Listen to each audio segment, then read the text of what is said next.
বিভাগে রিপোর্টিং করছি। এর মধ্যবর্তীকালীন সময়ে আমাদের বিভাগে এসএফআই এর মেম্বারশিপের সংখ্যা 101 হয়ে দাঁড়িয়েছে, যা গতবারের তুলনায় বৃদ্ধি পেয়েছে, এবং স্টাডি সার্কেল হয়েছে 8টি। শারদ ছাত্র সংগ্রাম বিক্রি করা হয়েছে 18টি। এই দুই সম্মেলনের মাঝে ঘটনাবহুল একটি বছর গেছে। বিভাগের বেশ কিছু সমস্যার সম্মুখীন আমরা হয়েছি। এর মধ্যে বেশিরভাগই আমরা একসাথে সমাধান করার চেষ্টা করেছি। বর্তমানে আমাদের দেশ তথা রাজ্যে আরএসএস এর দুটি শাখা অর্থাৎ বিজেপি এবং টিএমসি নিজেদের প্রভাব বিস্তার করেছে, এবং যাদবপুর বিশ্ববিদ্যালয় ও তার অন্তর্গত ইতিহাস বিভাগও এর ব্যতিক্রম নয়। ফলত এই দুই দলের প্রচ্ছন্ন এবং প্রায়শই প্রকট প্রভাব বিভাগে পড়েছে। ক্যাম্পাসে স্বঘোষিত টিএমসি নেতারা বিভাগের ছাত্রছাত্রীদের সাথে ওয়ার্ল্ড ভিউ চত্বরে প্রায়শই বসার চেষ্টা করেছে, এবং তাদের সাহায্য করেছে মেকিবাম ছাত্র সংগঠনগুলি। বিভাগের বিরাজনীতির প্রভাব বিশেষ সমস্যার কারণ। ডাইসা এবং এআইডিএস এর প্রভাবও পড়েছে বেশ কয়েকটি ব্যাচে।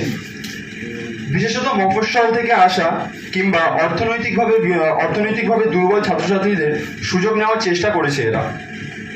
আমাদের বিভাগ প্রিডমিনেন্টলি এলিটিস্ট অ্যাপ্রোচ মেটানোর কাজ করে।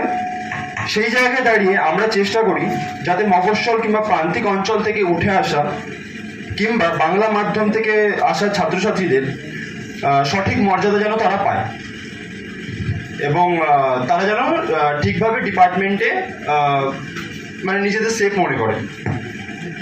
ইভিনিং থেকে আমাদের মেম্বারশিপ এবং কর্মী তৈরি করা অনেকটাই সম্ভব হয়েছে, এবং ইভিনিংয়ের মেম্বারশিপের সংখ্যা হয়েছে 51টি। এর পাশাপাশি ইভিনিংয়ের বেশ কিছু সমস্যা সামনে এসেছে। বিগত 1 মার্চের ঘটনার কথা আমরা সবাই জানি, এবং এর ফলে এই আন্দোলন চলাকালীন আমরা মেঝেতে বসে ক্লাস করা এবং অ্যাটেন্ডেন্স না দেওয়ার বিষয়কে কেন্দ্র করে ইভিনিংয়ে বেশ কিছু সমস্যার সম্মুখীন হয়েছি। এছাড়া ইভিনিংয়ে কেন্দ্র করে অনেকটা বৈষম্য লক্ষ্য করা গেছে। সেটা ডিপার্টমেন্টের এইচওডি থেকে শুরু করে ইভিনিংয়ের কোঅর্ডিনেটরের মধ্যে নানা ঔদাসীন্য লক্ষ্য করা গেছে। এছাড়া ইভিনিংয়ের লাইব্রেরি সংক্রান্ত সমস্যা ও অন্যান্য সমস্যার সম্মুখীন। এছাড়া মাঝে মধ্যে হিস্ট্রি ইভিনিংকে ইল্লিগাল কথাটি শুনতে হয়, যা একটা ইভিনিংয়ের ছাত্র হিসেবে আমাদের কাছে অনেকটাই অসম্মানজনক। আমরা এই সমস্যাগুলির বিরুদ্ধে লড়াই চালিয়ে যাচ্ছি। পরবর্তীতে ইভিনিংয়ে কর্মী সংখ্যা বৃদ্ধি করতে গেলে আমাদের এই বিষয়গুলি বিশেষভাবে সচেতন থাকতে হবে। আমরা ইতিহাস বিভাগ থেকে সর্বোচ্চ জমায়েত করার চেষ্টা করছি সবসময়, কিন্তু বিভাগীয় চরিত্র এবং এনইপির জন্য একটু ছোট করে বল, একটু ছোট কর। আচ্ছা ঠিক আছে।